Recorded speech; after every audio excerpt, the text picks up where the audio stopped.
Ayo berinvestasi akhirat, bangun rumahmu di surganya. Sempurnakanlah ibadah Anda dengan beramal jariah yang pahalanya tidak terputus hingga akhir kiamat.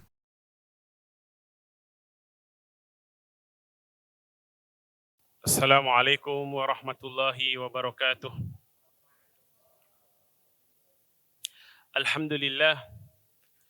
Alhamdulillahi ala ihsanih wa syukru lahu ala taufiqihi wa amtinanih. Wassalatu wassalamu ala ashrafil anbiya'i wal mursalin wa ala alihi wa ashabih. Thumma amma ba'd. Hadirin wal hadirat jamaah salat maghrib rahimani wa rahimakumullahu ta'ala. Alhamdulillah di malam hari ini kita kembali bisa duduk di majelis ilmu setelah melaksanakan kewajiban kita salat maghrib secara berjamaah. Salawat dan taslim senantiasa kita haturkan kepada tauladan kita Nabiullah Muhammad sallallahu alaihi wasallam beserta keluarga beliau, sahabat-sahabat beliau, para tabi'in dan tabi'ut tabi'in, serta kita memohon kepada Allah Subhanahu wa taala semoga kelak di yaumil akhir Allah kumpulkan kita bersama dengan beliau sallallahu alaihi wasallam di surganya Allah. Amin ya rabbal alamin. Hadirin rahimani wa rahimakumullahu taala. Pada pertemuan 2 pekan yang lalu kita telah membahas tentang keistimewaan akhlak yang mulia. Dan bahwasanya akhlak yang mulia itu adalah penyebab terbanyak atas izin Allah Subhanahu wa taala yang menyebabkan seseorang masuk ke surganya Allah setelah takwa Allah. Maka pada kesempatan yang berbahagia ini kita akan lanjutkan dengan contoh-contoh atau pembahasan secara khusus tentang contoh-contoh akhlak yang mulia.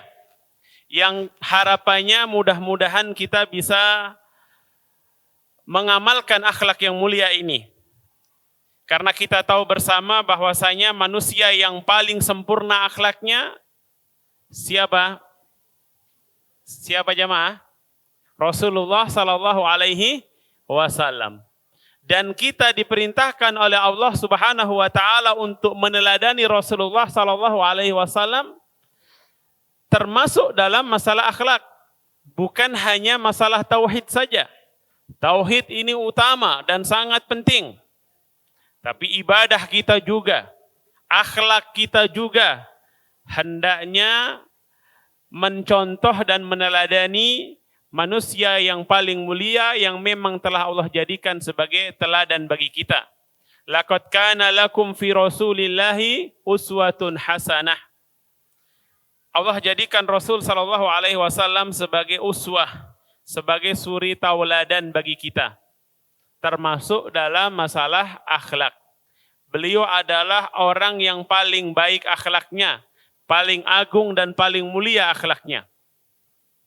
Kata Allah Subhanahu wa taala di dalam Al-Qur'an menegaskan tentang agungnya akhlak Rasul sallallahu alaihi wasallam. Wa innaka la'ala khuluqin adim, kata Allah Subhanahu wa taala. Dan sesungguhnya engkau wahai Rasul benar-benar berakhlak yang agung. Rasulullah akhlaknya paling mulia, paling agung. Dan di antara akhlak, bahkan ini adalah akhlak yang paling utama yang Allah Subhanahu wa taala sandingkan dengan perintah untuk beribadah hanya kepada Allah Subhanahu wa taala saja, yaitu birrul walidain, atau yang biasa kita kenal dengan berbakti kepada kedua orang tua kita. Kita semua punya orang tua, atau kita terlahir di dunia ini melalui orang tua kita, ya kan? Kan nggak ada yang tiba-tiba dia lahir dari batu gitu kan? Ya, yang dari batu siapa? Atau apa? Ontanya Nabi Soleh, ya kan? Kita alhamdulillah juga bukan onta kan gitu. Yang dari tongkat ularnya Nabi Musa alaihi salam, ya. Kemudian ada juga kambing atau domba yang menggantikan Nabi Ismail. Mereka diciptakan oleh Allah dengan mukjizat yang Allah tunjukkan kepada umat Nabi pada masa tersebut agar mereka beriman kepada Allah. Adapun kita dan manusia pada umumnya, mereka diciptakan melalui ibu dan bapak. Entah mereka masih hidup ataupun mereka telah wafat. Kita sebagai seorang anak punya kewajiban kepada mereka, yaitu berbakti kepada keduanya. Bahkan Allah Subhanahu wa taala menggandengkan perintah untuk berbakti kepada kedua orang tua ini dengan perintah untuk mentauhidkan Allah Subhanahu wa taala. Kata Allah dalam Al-Qur'an, "Wa qada rabbuka alla ta'budu illa iyyah wa bil walidaini ihsana." Dan Rabbmu Allah Subhanahu wa taala telah menetapkan, telah memerintahkan agar engkau tidak beribadah kecuali hanya kepada Allah.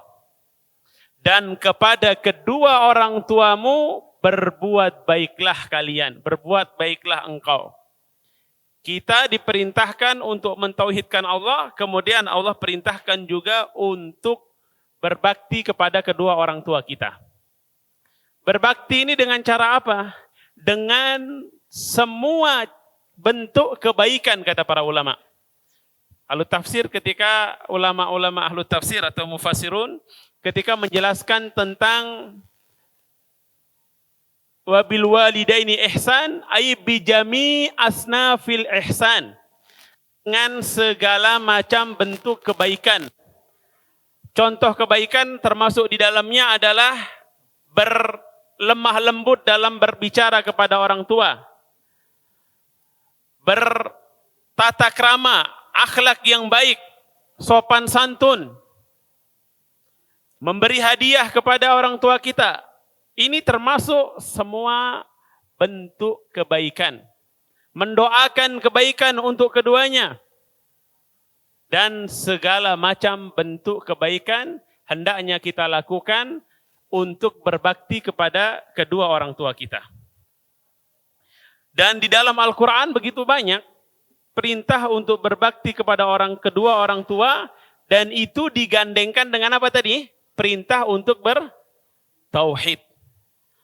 Kita berulang-ulang sudah menegaskan bahwasanya kalau seorang muslim tanpa tauhid itu tidak ada gunanya keislamannya. Kunci surga itu tauhid. Bahkan kita tidak akan dianggap sebagai seorang muslim manakala kita tidak mengucapkan kalimat tauhid, la ilaha illallah. Lalu Allah Subhanahu wa taala sandingkan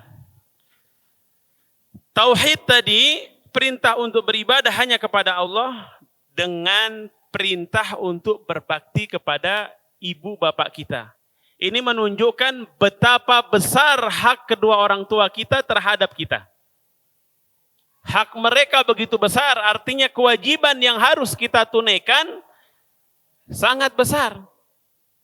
Maka kita sebagai seorang anak wajib tahu apa kewajiban kita kepada kedua orang tua kita. Karena sekarang banyak sekali kita dapati orang yang salah menempatkan kebaikan. Dia begitu baik dengan, mohon maaf, dengan mertua biasanya kalau bapak-bapak. Bapak-bapak rata-rata baik sama mertuanya kan? Iya, mertua sering dikasih hadiah, tapi ibu kandungnya sering dilupakan. Ini mohon maaf keliru, Pak. Berbuat baik kepada mertua, kepada keluarga, istri, itu hal yang bagus, dianjurkan di dalam Islam. Tapi jangan sampai lupa, berbuat baik kepada kedua orang tua kita itu lebih utama dan harus didahulukan. Bahkan ketika ada seorang sahabat yang datang kepada Rasul sallallahu alaihi wasallam, "Man ahaqqun nas bihusni sahabati ya Rasulullah?"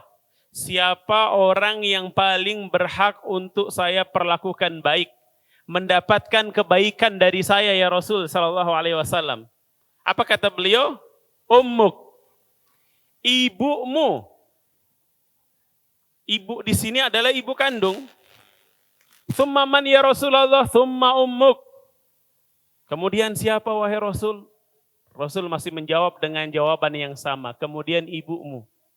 Tsumma man ya Rasulullah, tsumma ummuk. Yang ketiga masih ibumu. Yang keempat baru abuk, bapakmu. Ulama ketika menjelaskan tentang tafsir hadis ini atau syarah dari hadis ini, mereka mengatakan kenapa ibu disebutkan haknya 3 kali, yang seakan-akan ibu ini memiliki hak 3 kali lipat dari yang tidak dimiliki oleh seorang bapak.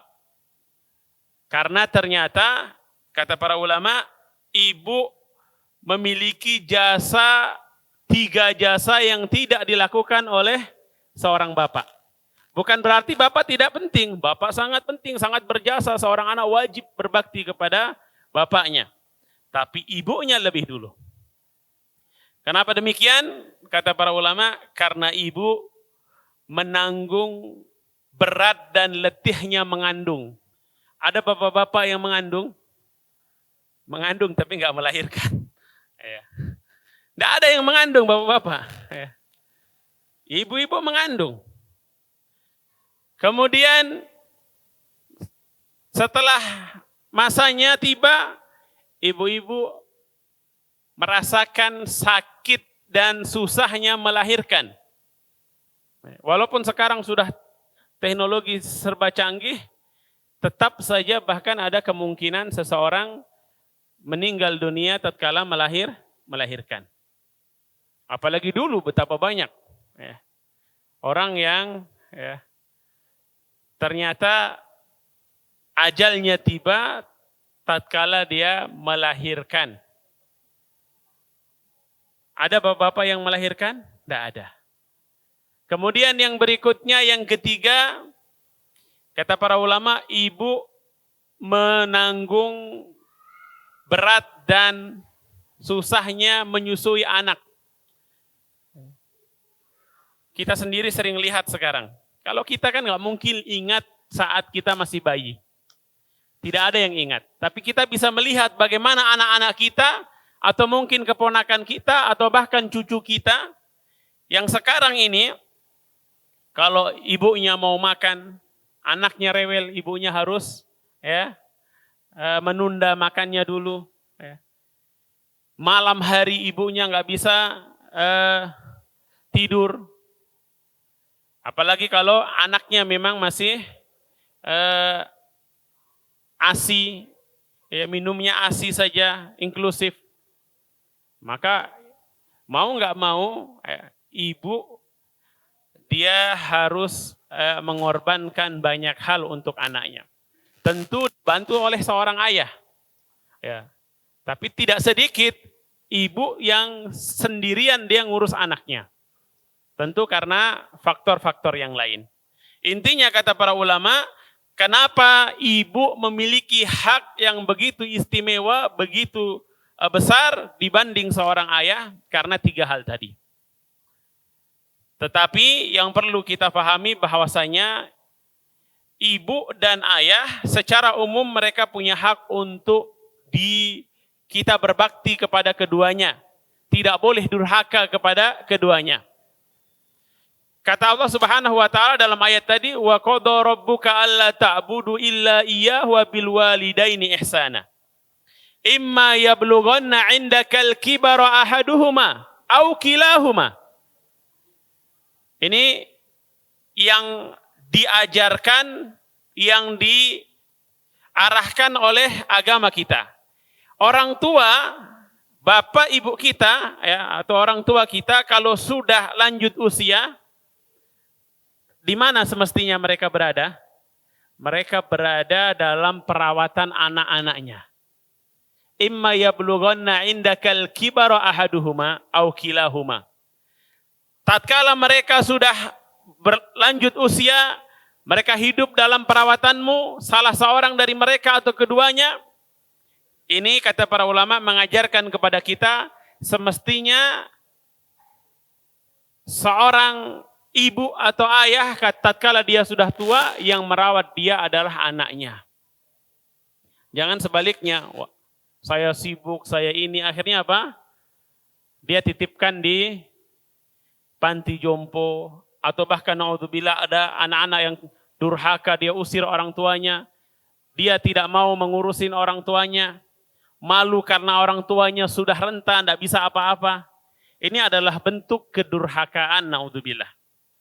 Padahal Islam mengajarkan kepada kita, orang tua kita kalau sudah lanjut usia, kita yang jaga mereka.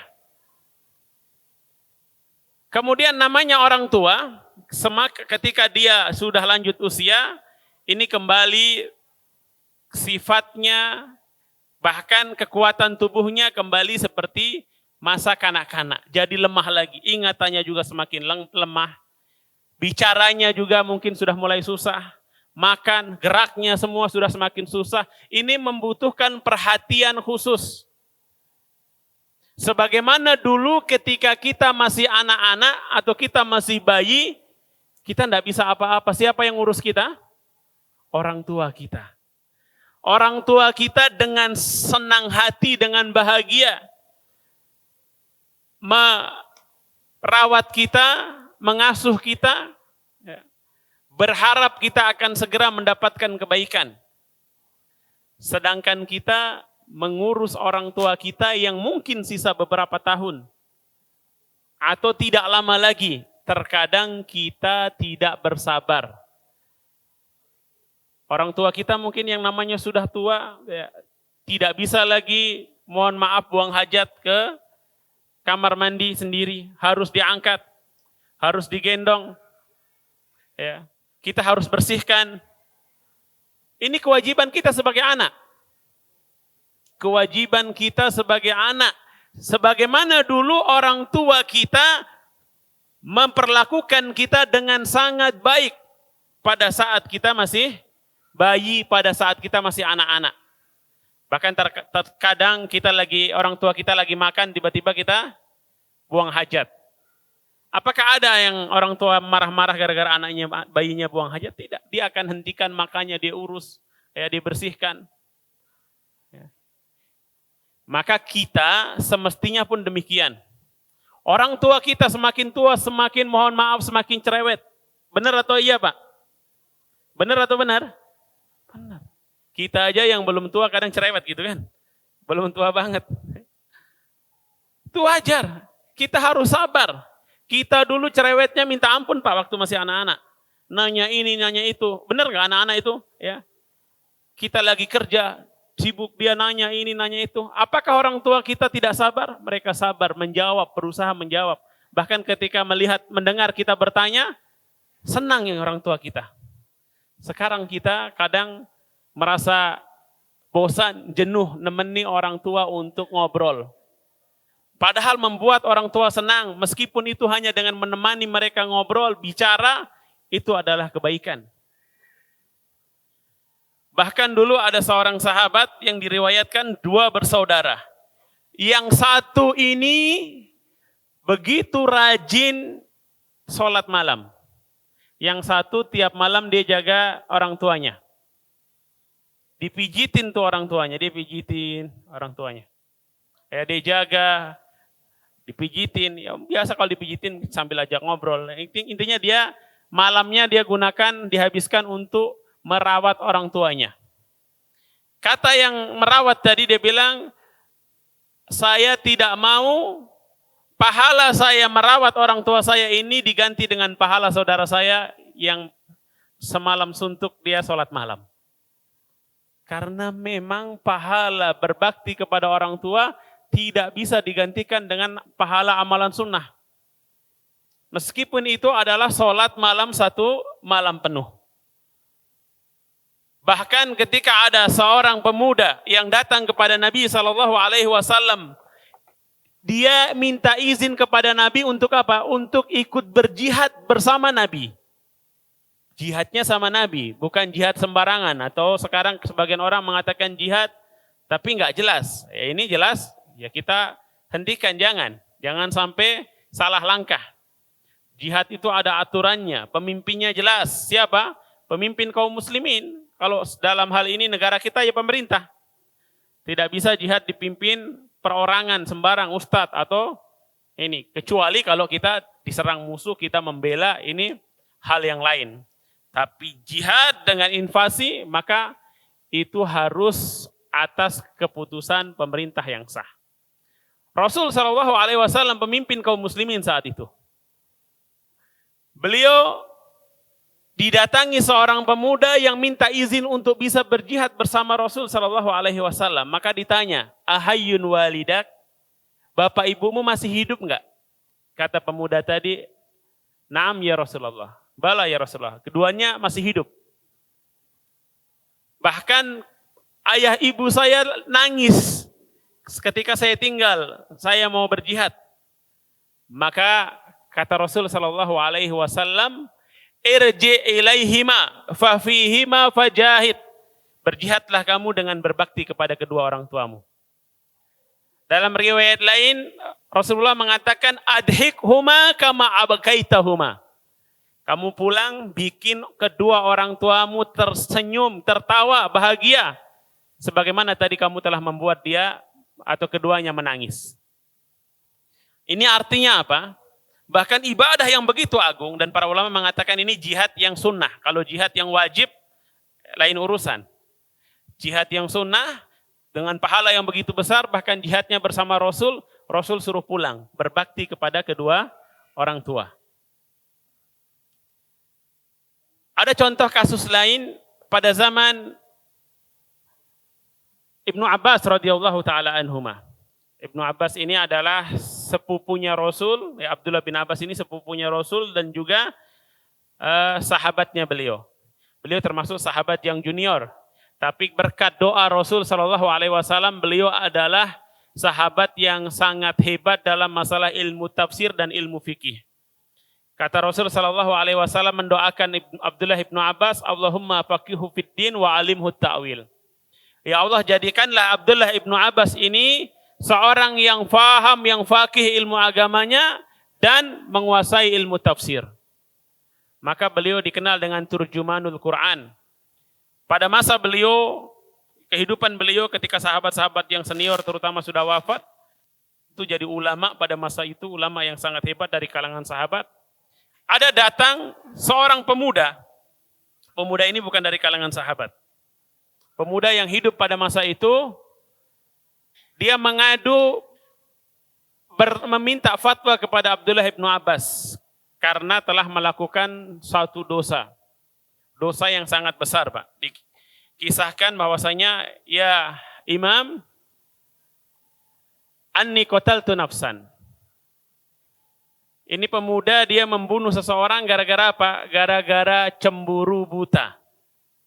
Ini perlu diwaspadai, cemburu itu kalau tidak terkontrol, cemburu buta bisa menyebabkan bencana. Pemuda tadi, dia katakan, saya melamar seorang wanita, seorang gadis, dia tolak saya. Pas dilamar orang lain, diterima. Maka saya marah, emosi, cemburu, saya bunuh orang tadi. Wahai Imam, dibunuh. Ini bahayanya ketika seseorang cemburu buta tanpa menggunakan logikanya, akalnya, akal sehatnya, akhirnya dia melampiaskan kemarahannya tanpa terkontrol, dia melakukan dosa yang sangat besar. Maka dalam rumah tangga juga kita tentunya cemburu itu hal yang wajib. Bahkan kalau kita tidak cemburu kepada keluarga kita, istri kita, dia melakukan maksiat kita biarkan saja, namanya dayus. Kata Rasul Shallallahu Alaihi Wasallam, la yadkhulul jannah dayus. Orang yang nggak punya rasa cemburu nggak akan masuk surga. Istrinya jalan dengan laki-laki lain, mungkin ya kemana berdua semua, dibiarkan. Anak gadisnya juga demikian, tidak diurusin. Ini khawatirnya kita masuk kategori dayus. Hilang rasa cemburu kita pada keluarga kita, orang-orang yang kita cintai. Dia mau buat apa terserah, ini bahaya. Tapi kalau cemburu yang tidak terkontrol, itu pun juga berbahaya. Contohnya ini tadi, sampai dia membunuh orang gara-gara cintanya ditolak. Maka dia bertanya kepada Abdullah ibnu Abbas, apakah saya masih bisa bertobat? Kata Abdullah ibnu Abbas, ahayyun ummuk, ahayyatun ummuk, apakah ibundamu masih hidup? Maka pemuda tadi menjawab, sudah wafat wahai imam. Ibundaku sudah wafat. Maka kemudian beliau mengatakan, bertobatlah engkau kepada Allah dan bertakwalah, berbuat baiklah semaksimal mungkin. Artinya sisa hidupnya diisi dengan kebaikan. Ketika selesai orang tadi, maka ada murid beliau yang bertanya, kenapa Anda bertanya tentang ibunya wahai imam? Maka Abdullah ibnu Abbas menjawab, saya tidak melihat ada amalan yang lebih besar dibanding dengan berbakti kepada seorang ibu. Artinya apa? Kalau dia ibunya masih ada, dia disuruh bertobat dan berbakti kepada ibunya sebaik-baiknya, semoga saja itu bisa menjadi penebus dosanya. Sampai seperti itu. Maka saudaraku rahimani wa rahimakumullahu ta'ala, ketika ada seorang anak yang kita dengar sekarang, ya, dia memperlakukan orang tuanya tidak dengan semestinya, bahkan durhaka kepada orang tuanya ada yang dipukul, ada yang diusir dari rumah. Coba kita lihat bagaimana Islam mengajarkan kepada kita sebenarnya. Kata Allah Subhanahu wa taala, "Fala taqul lahuma uff." Kita bilang bilang cis, bilang menyela kata-kata orang tua kita saja tidak boleh. Ya. Kita membantah mereka atau membentak, apalagi tentu ini lebih tidak boleh lagi. Mengatakan kata Dan sekarang betapa banyak anak-anak kalau orang tuanya berbicara, dia langsung potong dengan cara yang tidak sopan, tidak santun. Padahal siapa yang mengajari kita dulu berbicara? Kita hebat berbicara sekarang, siapa dulu yang ngajarin kita? Orang tua kita yang sekarang kita lihat mereka sudah tua renta, tidak bisa berbicara seperti kita, Pak. Mereka lah orang yang paling berjasa kepada kita. Bagaimanapun keadaannya sekarang, maka tidak heran ketika Allah mengatakan, jangan mengatakan wala tanharhuma, apalagi membentak keduanya atau salah satunya dibentak, tidak boleh. Kalau mengatakan saja tidak boleh, apalagi melakukan hal yang lebih besar dari itu. Mukul, nendang, sampai ada anak yang durhaka yang berusaha untuk memenjarakan orang tuanya sendiri. Gara-gara urusan uang. Padahal apa kata Nabi SAW? Anta wa maluka li abik. Ente dan uang ente itu punyanya bapakmu. Kamu dan uangmu, hartamu, secara hukum milik bapakmu. Tapi kita sebagai orang tua, kata Rasul, yang paling baik yang kita makan itu bukan kita main todong sama anak, yang kita peroleh dari hasil kerja sendiri. Kalau anak kasih hadiah, kalau kita sebagai orang tua, alhamdulillah kita terima. Tapi secara hukum, orang tua kita boleh mengambil harta kita kalau dia membutuhkan. Maka jangan kita sombong. Jangan kita pelit sama orang tua. Ada seorang syekh ditanya, Syekh, saya punya orang tua, saya sudah berkeluarga, orang tua saya ini tinggalnya numpang pada saya. Maka saya bilang apa? Ulangi coba pertanyaannya bagaimana tadi? Orang tua saya numpang sama saya, kata dia. Coba ulangi lagi. Orang tua saya numpang sama saya. Kamu yang numpang sama orang tuamu. Kita yang numpang sama orang tua kita. Anta wa maluka li abik. Jadi jangan sekali-kali kita merasa kita sudah menafkahi orang tua kita sudah ini merasa berjasa sama orang tua, tidak. Kita tidak akan pernah bisa menebus jasa orang tua kita. Ada seorang pemuda dikisahkan dia sangat berbakti kepada ibunya. Ibunya ingin berhaji, dia negeri Yaman, dipanggullah ibunya. Dia bukan orang kaya, nggak bisa sewa. Kalau zaman dulu ada sedekup di atas di atas onta, nggak punya. Kalau ditaruh di atas keledai nggak mungkin jatuh. Akhirnya digendong dari Yaman sampai ke Mekah, berminggu-minggu, bahkan mungkin sampai bulan. Namanya orang dalam kondisi seperti itu, kadang dia mau buang hajat, anaknya segera gendong. Belum sampai tempat, dia sudah buang hajat di gendongan anaknya. Tapi anaknya tidak pernah menunjukkan wajah cemberut atau marah atau capek. Enggak. Terus dia lakukan dengan cara yang terbaik. Sampai di kota Mekah, bertemulah dia dengan Abdullah ibnu Abbas tadi. Bertanya kepada beliau. Diceritakan kisahnya bagaimana dia berbuat baik kepada ibunya. Lantas dia bertanya, wahai imam, apakah dengan apa yang saya lakukan tadi, saya sudah menunaikan hak ibu saya? Artinya saya sudah membalas jasa beliau? Apa kata Abdullah ibnu Abbas? La, wala zafratan min zafaratiha. Sama sekali tidak. Satu erangan yang beliau erangkan ketika beliau melahirkanmu, itu saja tidak terbalas dengan semua yang kau lakukan. Apalagi dengan seluruh jasa yang dilakukan oleh ibu kita, oleh orang tua kita. Oleh karena itu, hadirin wal hadirat rahimani wa rahimakumullahu ta'ala, saya mengajak dan mengingatkan kita semua, marilah kita berusaha sebaik mungkin untuk bisa berbakti kepada kedua orang tua kita. Tapi kalau orang tua nyuruh maksiat, jangan diikuti. Tapi jangan lantas tidak berbakti, tetap berbakti. Kata Allah Subhanahu wa taala, "Wa in jahadaka ala an tusyrika bi ma laisa laka bihi ilm, fala tuti'huma wa sahibhuma fid dunya ma'rufa." Ini yang terakhir. Kata Allah, kalau kedua orang tuamu memaksamu untuk melakukan kesyirikan, bahkan disuruh dipaksa untuk syirik, jangan taati. Tapi tetap perlakukan mereka dengan baik. Kepada orang tua yang bukan muslim, bagaimana dengan yang muslim? Maka mudah-mudahan kita termasuk anak-anak yang berbakti kepada kedua orang tua kita, dan semoga kelak Allah mengaruniakan kita anak-anak yang juga berbakti kepada kita, dan Allah kumpulkan kita bersamanya di surganya, amin ya rabbal alamin. Wallahu taala a'lam bisawab. Wassallallahu ala nabiyyina Muhammadin wa ala alihi wa sahbihi wa sallam, wa akhiru da'wana alhamdulillahi rabbil alamin. Assalamualaikum warahmatullahi wabarakatuh. Ayo, dukung media dakwah Masjid Agung Al-Akbar dengan ikut berdonasi pengadaan alat multimedia dan operasional dakwah. Usia boleh terputus, pahala jariah mengalir terus.